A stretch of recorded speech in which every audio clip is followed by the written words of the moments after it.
The neighborhood that I come from, people go to jail like, the way people go to school.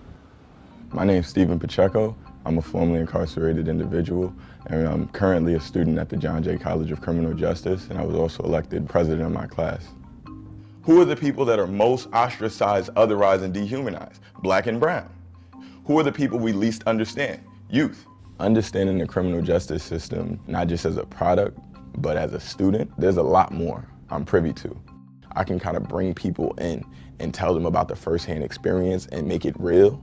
Like, I can make these kind of macro, micro connections in a way that my peers, they kind of admire. Especially in my community, they call me Politician Flo. I'm a first-generation college student, but my mom was very progressive in how she raised her children, and she was like, what you say has worth, it matters. Like, always speak up and let your voice be heard. When I first started going to college in 2008, my grandmother's health was failing. She was like the rock of the family. We really were just financially strapped. I had a lot of people that were depending on me. Somebody has to provide. And so I took to the most accessible form of economic gain that I had, and that was selling drugs.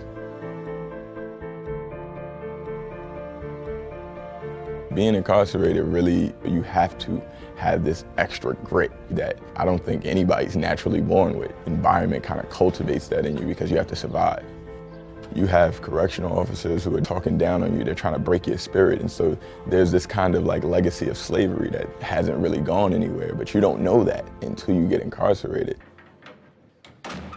My grandmother passed away while I was incarcerated. Her health was failing due to dementia. She was diabetic, she had Alzheimer's, so she didn't really even remember me. And when she would remember me, the last memory she has of me is incarcerated or in the streets. Even though she's no longer here, I'm a very spiritual person. And I believe she's still looking down on me. And so she always told me that I should become a lawyer. And so that was a motivating factor while I was incarcerated, because I didn't really have much hope. But what I told myself before being released was that the only plan I had was that I got to go back to college.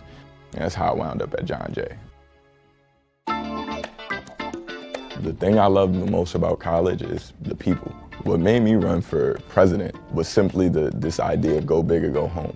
And I was like, you know what? Not only is this a great opportunity for me, it's a great opportunity for the individuals who I would eventually come to lead, to see somebody with all of these layers to me be able to carry that task out in a successful manner. Hey, Stephen. How you doing, Dr. Solis? All right, how are you? Stephen has an incredible story.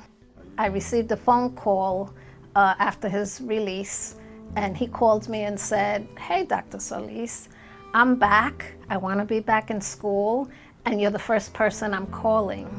So I didn't really know that he had gone to jail. In my eyes, he was just missing. I thought, he dropped out of school, he got a job.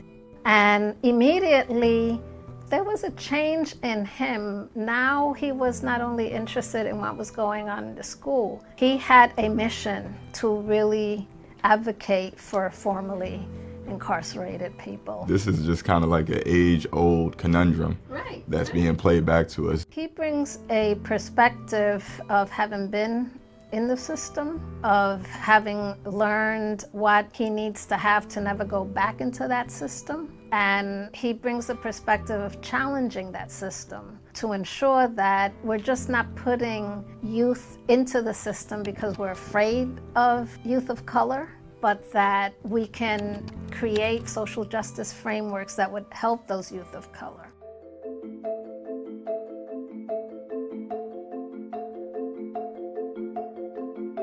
First and foremost, we need to understand, in order to understand where we're at with the criminal justice system, is that there are more black and brown people incarcerated than were enslaved in 1865. I know this from being incarcerated. Some of the dopest, most progressive, impactful ideas are literally locked behind cages.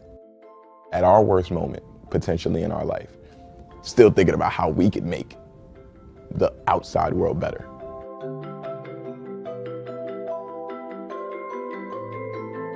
I'm getting emotional just thinking about what getting my diploma is gonna feel like. That's gonna get a really nice, expensive frame. And that's gonna be in the middle of whatever I walk past every day. I know my grandmother's gonna do something. She's gonna show herself I've been waiting for her to come back in a certain way. I've had conversations with her, but not real quick, you know, so I'm just hoping that, you know. Yeah, I'm sorry. Yeah, I didn't even think about that.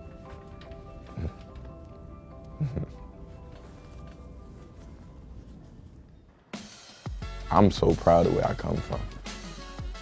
It made me who I am in a lot of ways, you know, for better and for worse. And it made me ready for everything that I'm up against now. It's good. It's good, Brody. There's no limitations. You can go as far as you really see yourself going, you know, or even beyond that. Don't put a limit on where you can see yourself going, and the world will be your oyster.